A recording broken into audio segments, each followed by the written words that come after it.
Okay, welcome to this week's episode of Luv Subbin, and we are off to Western New York. Right, this is the first time we've been to this particular rally site.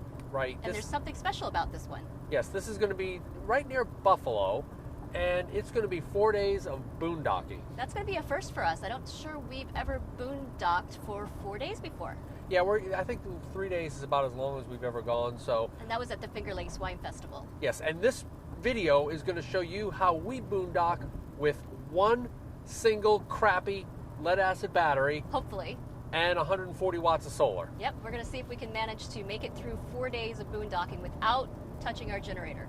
Which we have as well, but... Which we have. That's going to be the whole point was, you know, so many people we see when they go to buy an Airstream, the first thing they do is they dump lithium batteries in them. Right. And add a whole bunch of solar. Add extra solar, all that sort of thing. And we don't even have the solar on our roof. We have a separate suitcase, correct? Yes. And we like the suitcase, actually, and we'll show you why in this video.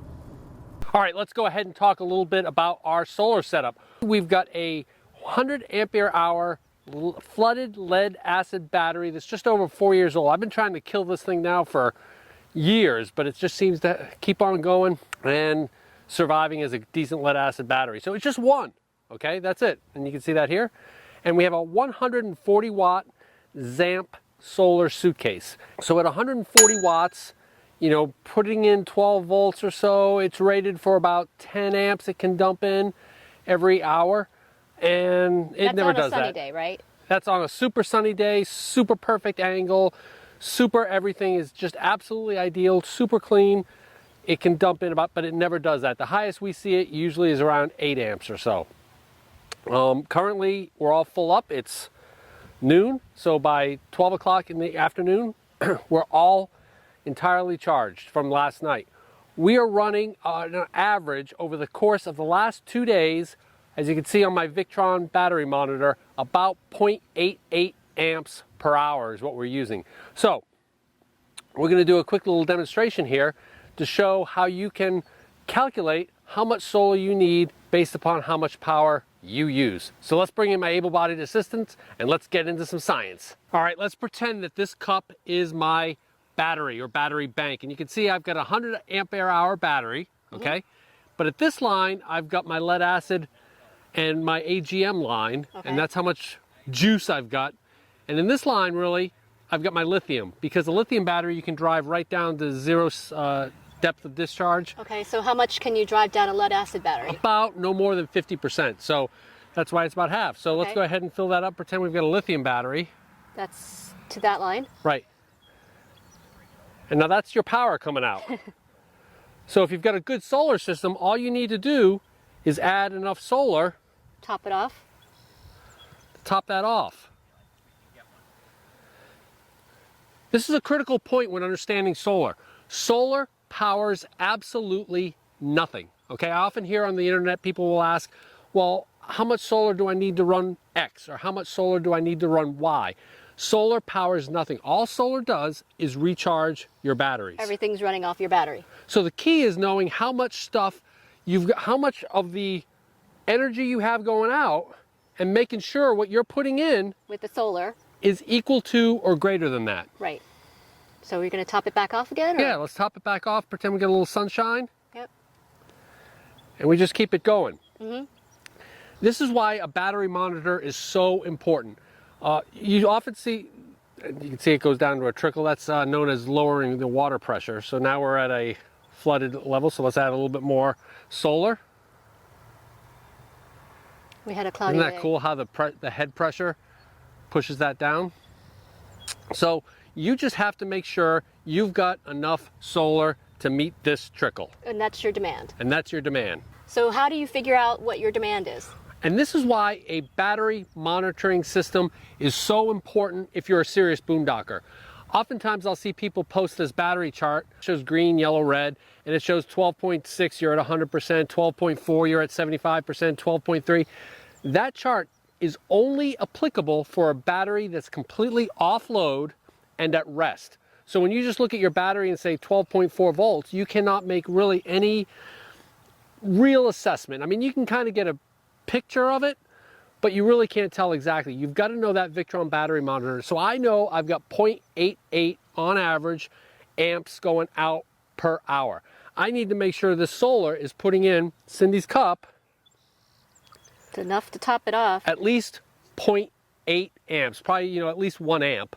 And so even on a cloudy day, and yeah, I'm filming this on a nice sunny day, but even on a real cloudy day, we're getting about 1.8 amps, sometimes 2 amps on a cloudy day. So Right, but you still have to be able to bridge the gap between filling up your battery all the way and just refilling it. right, because remember that 0.8 amps that we're taking out over 24 hours, but we realistically only have 12 hours of sunshine.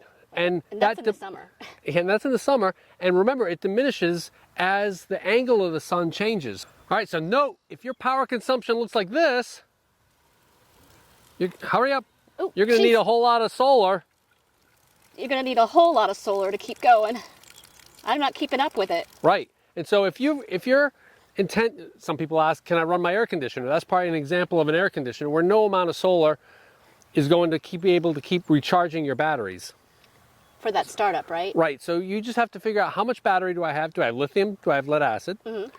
How much ampere hour capacity do I have? How much are you going to use? And how much can I put back in with my solar? And you balance all that, and that's what you get. So what happens when your solar panel fills up the battery? Is the power that you're getting from your solar just go to waste? Nope. So it's going to keep it on a trickle charge, and it'll keep it just maintained. But even though it's full right now, and you can see that little picture here saying it's full, we're going to keep it hooked up because therefore we're going to run the water pump, which takes a lot of energy. We're going to run other things, and why not keep it just going? This is the cleanest, freest energy you're ever going to get. So this way, now that we have everything filled up, now is the time to start charging your devices. Right. Charging your iPads. Anything that's a heavy load. Yes. So, like, what was your iPad yesterday? I thought it took maybe 1 amp once we just plugged all of it a in. sudden, so her iPad was taking basically almost all of what we were using, 1 full amp. So, but now's the time to do that. So we're going to look at getting anything charged that we need to get charged. It's the best time to do that. While we've got sun. Now, if this was a cloudy day and maybe you should wait and use your portable battery. the little power sticks or whatever. Yeah, if this was like 6 o'clock at night and we had just reached full charge and it's a cloudy day, no, we wouldn't do that. So you have to kind of budget and plan Where you get your energy. where your energy is. So yeah, let's go ahead and take a look at how to best set up, give you some tips for your solar panels. I'm going to go plug in my iPad. Yes, good point. She uses the iPad a lot. Go ahead and do that. Okay. So there's 3 main reasons why I love my Zamp solar suitcase versus the roof-mounted units. And if you are wondering, we have no roof-mounted solar. The first of which is the roof is great if you're out in the West where there's like deserts and stuff. Not a lot of trees. But in the Northeast or in the Midwest, etc., you've got a lot of trees. And I did an experiment this morning. We were dumping 5.7 amps in this morning, and I did this. And it immediately went down to 4.5 amps. That's a 20% loss in what you can dump into your system just with this one stick. Can you imagine if you had a branch or a bunch of branches With leaves. that are dumping, you could probably lose 50% of your capacity just through branches and stuff. So that, yeah, it went from 5.7 to 4.5 just by doing that. Now, Yep. is that related to something about how the solar panels are put together? Yes, it is. Good question. These things are hooked up in such a way that even if you do like with a finger, the way they're hooked up, you can dump like a couple different cells. It's not just like if you do this, that's like, 0.1%. They're hooked up together. And I'm not sure exactly how they are, but that's why when you just put a stick, you're certainly not covering 20% of the solar panel, but you're losing 20% of the power. The other reason I like a Zamp solar suitcase is the first thing I did this morning was I came in and I wiped it down to get all the dew off. Good point, because if it's on the roof, that's harder to access and keep clean. Yep, and what is the light doing by hitting the water droplets? But more importantly, how much bird poop do you think is probably up there? That, I mean, bird poop could, and maybe morning dew. all that stuff could reduce the efficiency of your solar panel. Finally, Cindy knows that I am what is my word that I'm always saying? Amps, baby, amps. Absolutely. When we're on solar, I am constantly seeking the sun. I'm constantly, in fact, I get mad at Cindy when she walks in front of my panel. I don't even want that to happen. Also, you're very much regulating me inside as well. Well, that's why we can run at 0.8 amps. So anyway, one of the things I always like to do is try and get that direct sunlight right there where I can do that. So one good way to do that, why don't you bring the camera around, Sen? So one of the ways I like to make sure that I've got the right angle of my solar panel is the angle of the shadow versus the panel itself. And you can see here, this is clearly cattywampus because the angle and the solar panels are off. So what I'm going to do is I'm going to take it, move it around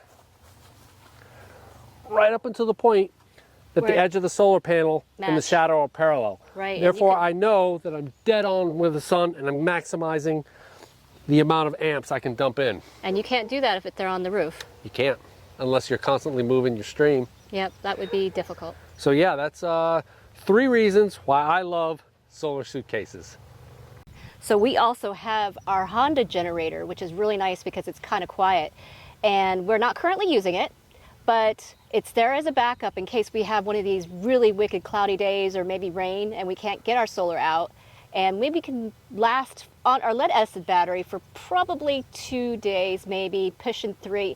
That's only if we are doing maximum conservation of our electricity inside. So if you recall from this video up here, we recently installed an inverter and we haven't really had a good opportunity to use it, but this is the perfect time because as you know, doing the YouTube thing, we have to keep our battery camera batteries recharged, and they only take 110 volts. So while it's sunny outside, we're going to go ahead and turn the inverter on and see what it does to our Victron. So let's just go ahead and turn it on, because the thing you have to remember is that the inverter is going to use, we judged about 2+ amps just by turning it on. So let's go ahead and turn it on. And it's running. We'll go outside and take a look. Plug this guy in.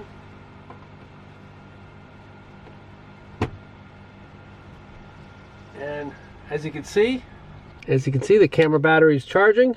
The inverter's working. We'll go outside and take a look to see what we upped our amps to outside, because right now it's not showing a whole lot here because it's I think there's more than enough solar to dump into the battery. So yeah, so it went up from 1 amp to 3.4. So that's exactly what we were seeing when we tested our inverter, is that it's about 2.5 amps. So it's dumping in, it's putting in the amount of power that's being taken out of the battery. There you have it.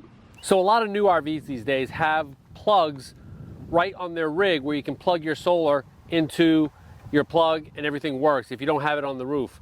With mine, what I did was I had an extension cord from Zamp. I wired that into my positive and negative bus, and then I brought it out through here and just plugged it into my solar panel so that I can kind of move it wherever I want it to. Now you may ask, why don't I just connect it right to my battery? And the reason for that is because of the shunt for the Victron battery monitor, all loads have to be after the shunt, or you're not going to get that important critical information. So if you were to put it on the battery, you could, it'd charge the battery, it would work, you just wouldn't get all that great Victron information.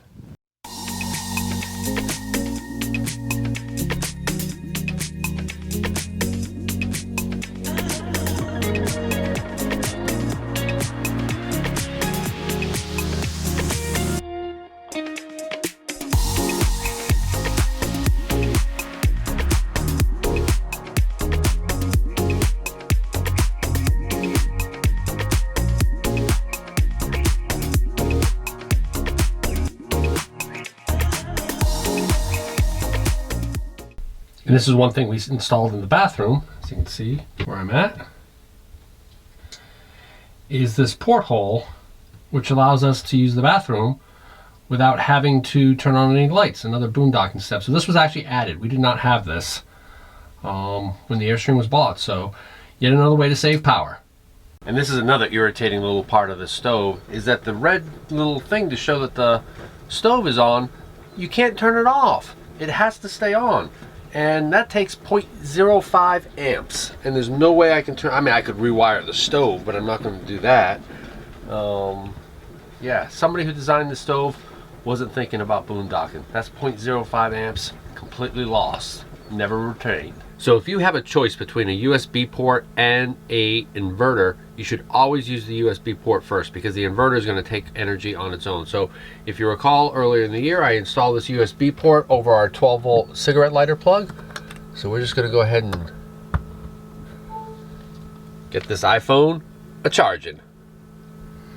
Much more practical to have the USB ports and that 12-volt cigarette lighter Right. type of recharger. Yep.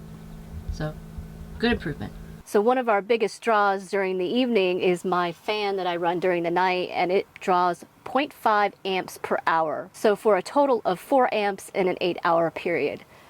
But it's one of these mission critical items that I like to have, but we also, if necessary, have a backup fan that runs on battery.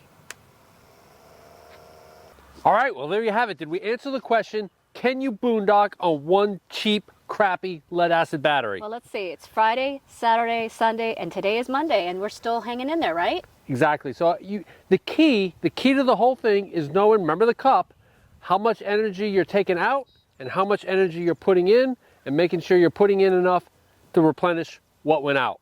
Correct. And yeah, we've had some sunny days here, but remember, we're only putting in less than amp an hour usage over the course of our days. So, yep, on a sunny day, we can dump 7-8 amps in an hour, so we might only need 3 or 4 hours to completely resupply. On a cloudy day, we might have to have this thing out all day, but the simple fact of the matter is we can do it. Right, but we are being conservative in our battery usage. So we're not using the fantastic fans. Right. And we're not using the inverter unless we have to. But we could if we wanted to, because we'll know what's going in and what's going out. Right, and the Victron battery monitor is very helpful with It's that. key. It's key if you're going to be a serious boondocker. Now, like you say, if you want to be a Hollywood boondocker and run everything at the same time, your TV, your lights, your microwave, yeah, you might need a lot of battery banks. But for those of us who can conserve, we can do it on one crappy lead acid battery. right. So hey, if you like this video, Give us a big thumbs up and if you think you've earned a subscription, click to subscribe. and comment below if you've boondocked for an extended amount of time and how it worked for you. Because we come out with RV and Airstream related videos just like this one every Tuesday. Thanks for watching.